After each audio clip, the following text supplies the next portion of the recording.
tentang jaringan keilmuan di Nusantara.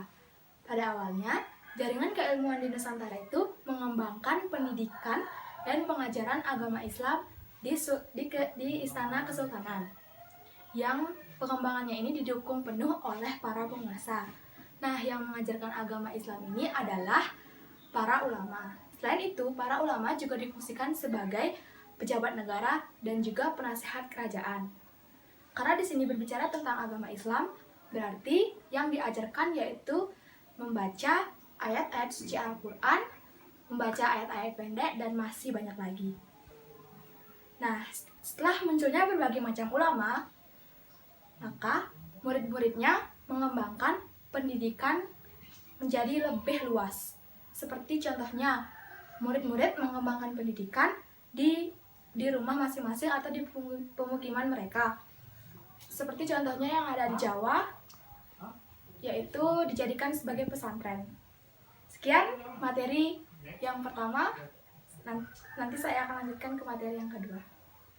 Saya akan melanjutkan materi yang kedua, yaitu tentang akulturasi dan budaya Indonesia.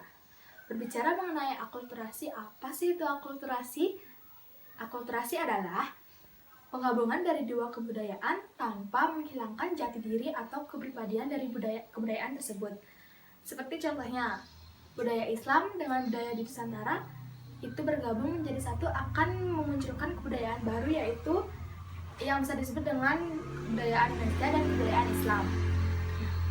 Bukti-bukti akulturasi dari terjadinya akulturasi tersebut yaitu yang pertama ada seni bangunan.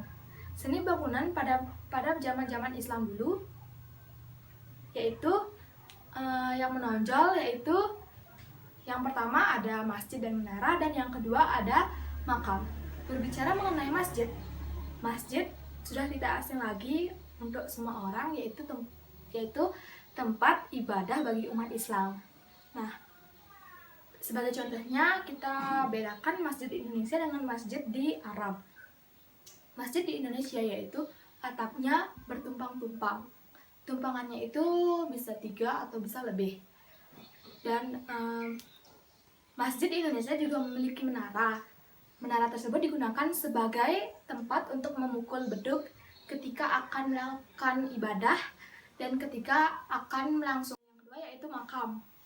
Makam yaitu tempat menguburkan orang-orang ketika sudah tiada. Seperti contohnya makam-makam tokoh, makam-makam wali, makam-makam sultan itu dimakamkan di tempat yang lebih tinggi atau di tempat yang mirip atau makam yang mirip dengan istana. Yang kedua yaitu ada seni ukir. Di dalam Islam, para seniman tidak diperbolehkan melukis atau mengukir makhluk-makhluk hidup atau makhluk-makhluk yang nyata. Karena tidak diperbolehkan melukis makhluk hidup, maka para seniman tidak segan-segan atau tidak ragu-ragu untuk melukis motif-motif yang berbentuk daun, berbentuk bunga, dan masih banyak lagi yang menurutnya makhluk yang tak hidup. Nah, motif-motif itu karya para seniman itu biasanya kita bisa lihat di pintu-pintu istana atau juga di gapura. Dan yang ketiga yaitu aksara dan seni sastra. Aksara dan seni sastra ada 4. Yang pertama ada hikayat, yang kedua ada babat, yang ketiga ada syair, dan yang terakhir ada suluk.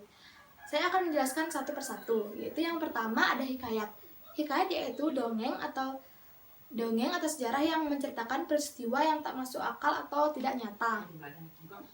Hikayat ini biasanya berisikan karangan bebas ataupun prosa. Yang kedua yaitu babat. Babat sama dengan halnya hikayat, yaitu tidak fakta, ceritanya tidak fakta. Babat ini biasanya campuran antara sejarah, mitos, ataupun kepercayaan. Yang ketiga adapun syair. Di dalam syair, satu bait syair itu terdiri dari 4 baris. Syair-syair ini biasanya berisikan tentang pujian-pujian. Nah, yang terakhir, yang keempat, yaitu ada suluk. Suluk yaitu karya sastra yang berupa kitab-kitab. Di kitab-kitab ini biasanya menceritakan atau mengungkapkan soal tasawuf. Yang keempat yaitu ada kesenian. Kesenian itu biasanya kita sebut seperti pertunjukan. Nah, di sini ada contoh-contoh pertunjukan Yaitu yang pertama yaitu ada tarian debus. Tarian debus biasanya seorang penari menancapkan benda tajam ke tubuhnya tanpa meninggalkan luka. Nah, sebelum melakukan tarian ini, para penari diwajibkan untuk mengucapkan atau membaca ayat-ayat suci Al-Quran.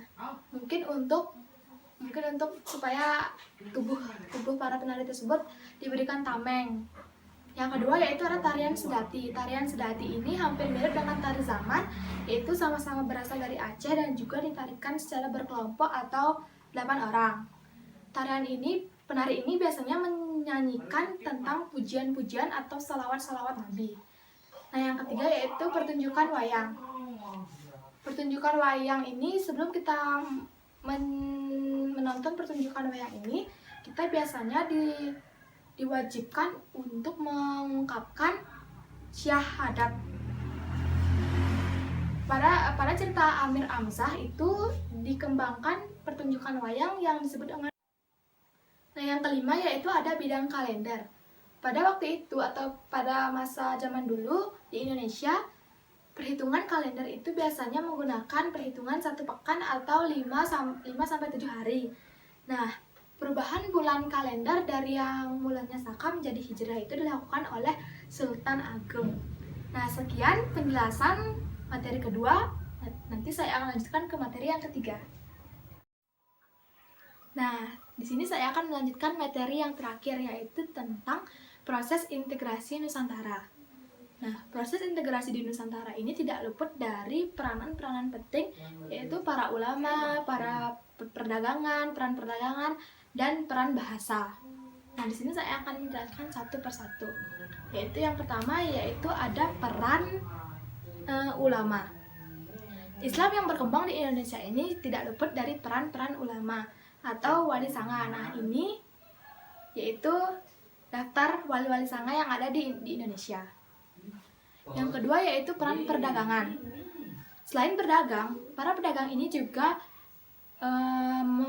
menyebarkan atau mengajarkan agama Islam, ke seluruh Nusantara, seperti yang dilakukan oleh para pedagang dari Arab, dari Persia, dan juga dari India.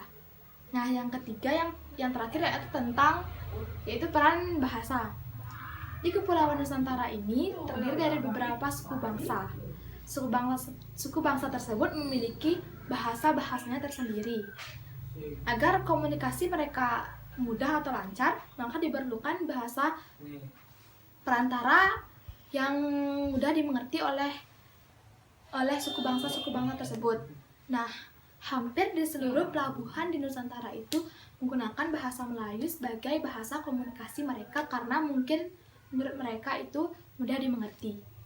Sekian materi yang saya paparkan atau jelaskan, semoga bermanfaat dan semoga dapat dimengerti. Saya mohon maaf jika ada salah kata dan mohon maaf jika ada kata-kata yang saya salah.